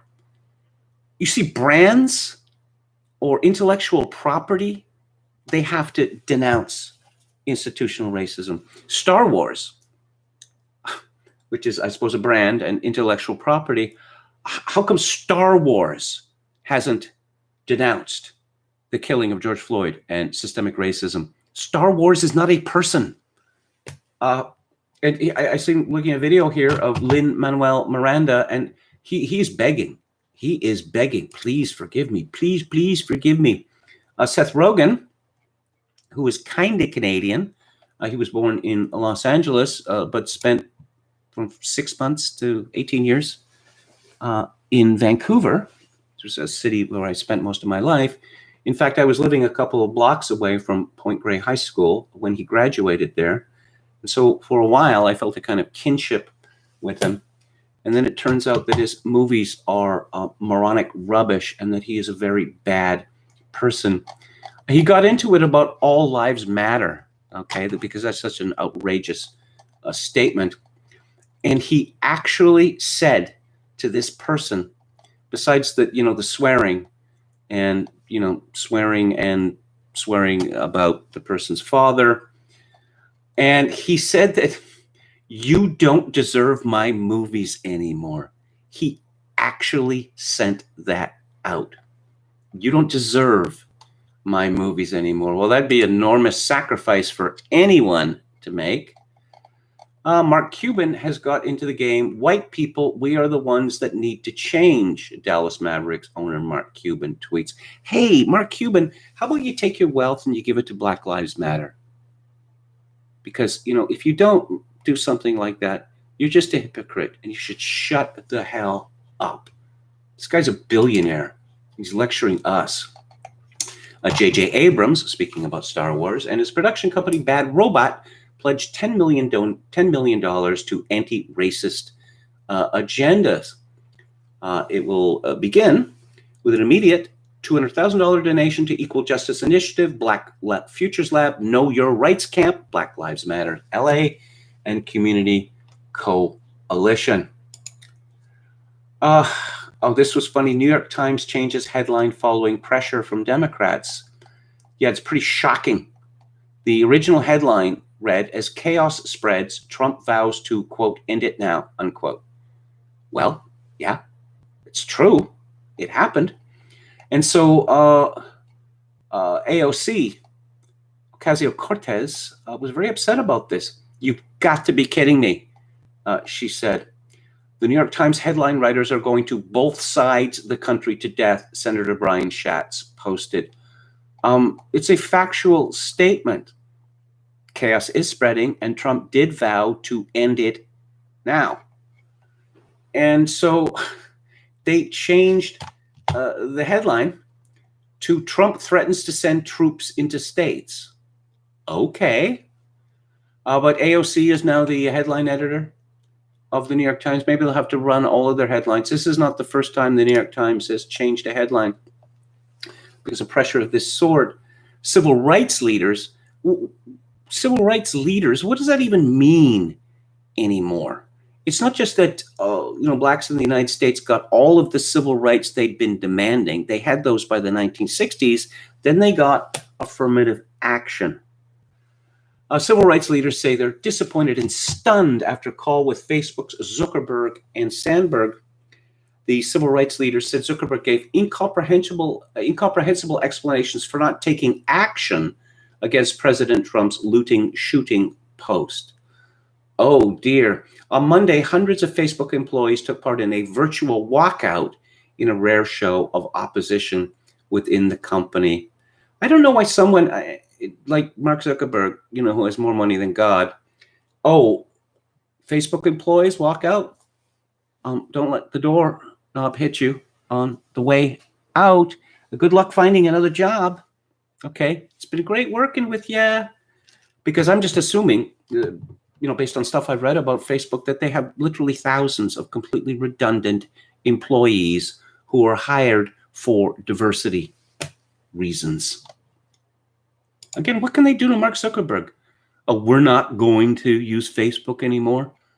I've noticed, again, it's been brought home to me recently, that Facebook, I suppose it's used for many purposes, but one of the main purposes that Facebook is used for is by women to stalk men and other women. So are women going to stop doing that? I don't think so. Oh, guess who's joined the parade? Meghan Markle, or Meghan Mertz, as I like to call her. She details her experience with racism, recalling her mom being labeled the N-word as she shares her dream of raising kids in a more open world in 2012 video that has gone viral amid the Black Lives Matter protests.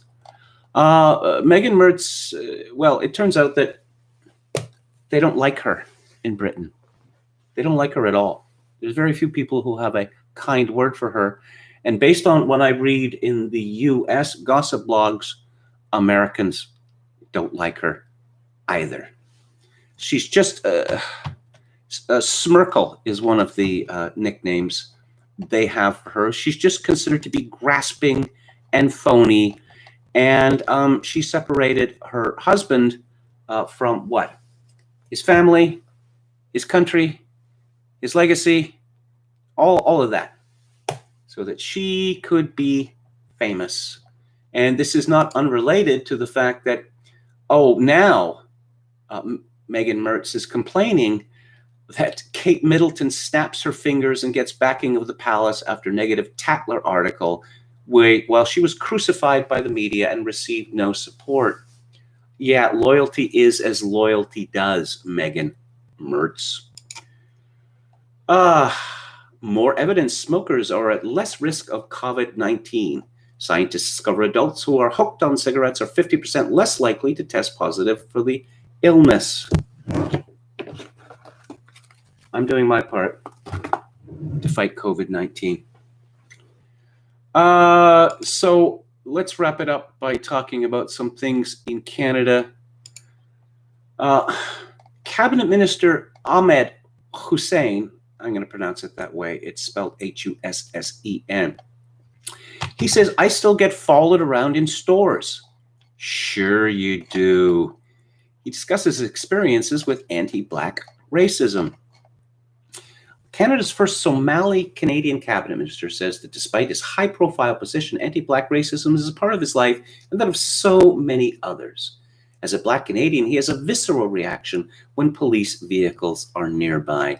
You know, Ahmed Hussein, being a cabinet minister, he's got a suit and a tie on all the time, and the tie is knotted like this one. People who are dressed like that, they very rarely get into trouble with the police. The police, you know, they take a look at a man who's dressed like that, and they make a threat assessment, and that immediate threat assessment is very low threat. Instinctively, my back gets up when a police cruiser comes behind me as I drive. This is a Somali. He was living in a refugee camp in Kenya, and he decided to go to Canada. He's an illegal immigrant. I'll repeat. He's an illegal immigrant, and he became a cabinet minister.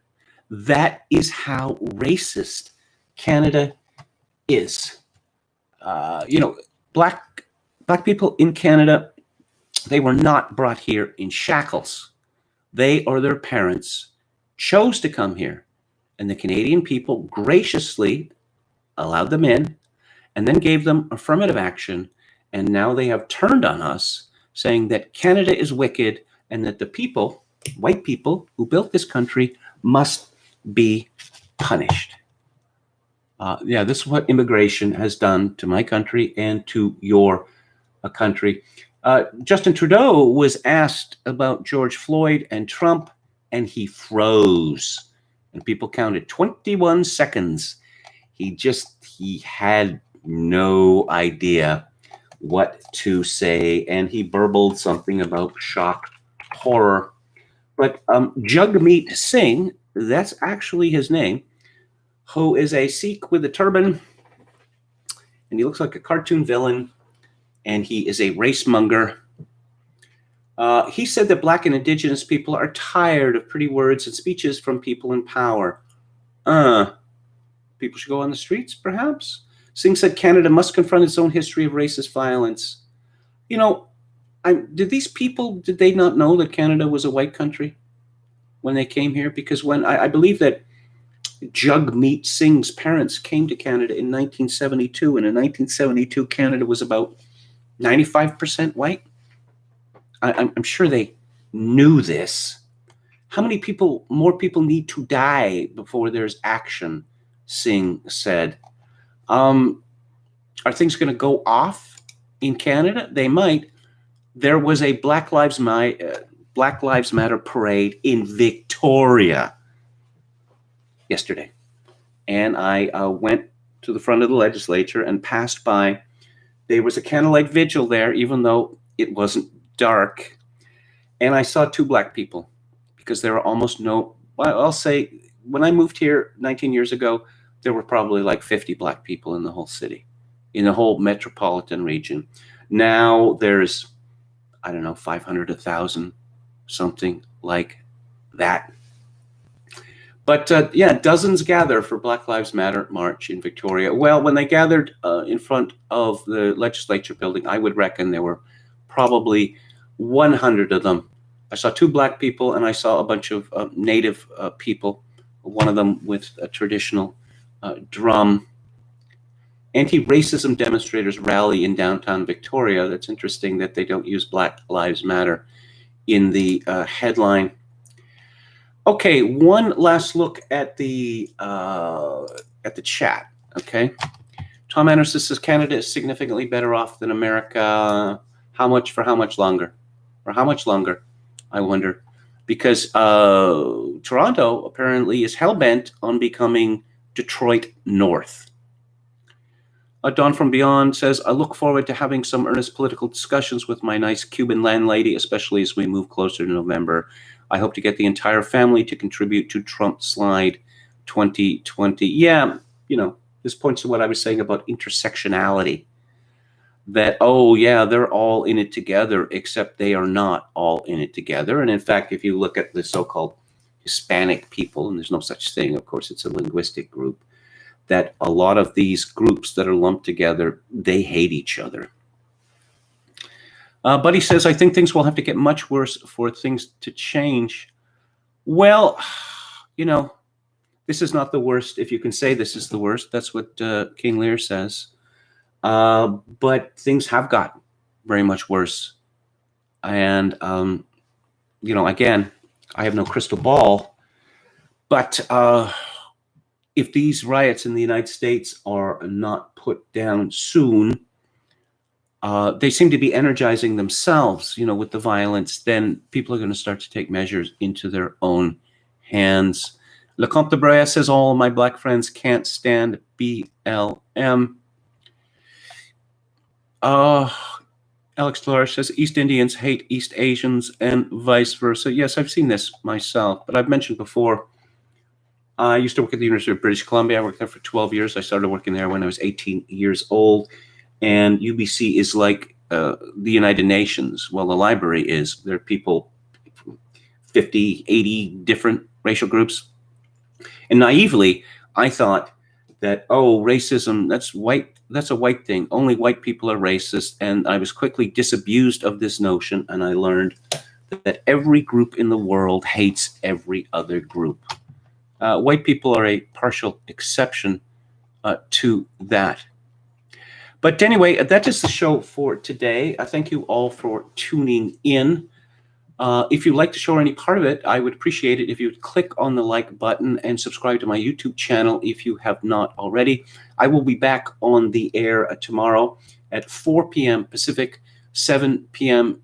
Eastern. If you would like to support the show, and I would very greatly appreciate that, especially in my present circumstances, my PayPal address is kevin_grace@hotmail.com. Again, kevin_grace@hotmail.com. I will leave you with my now traditional farewell and benediction.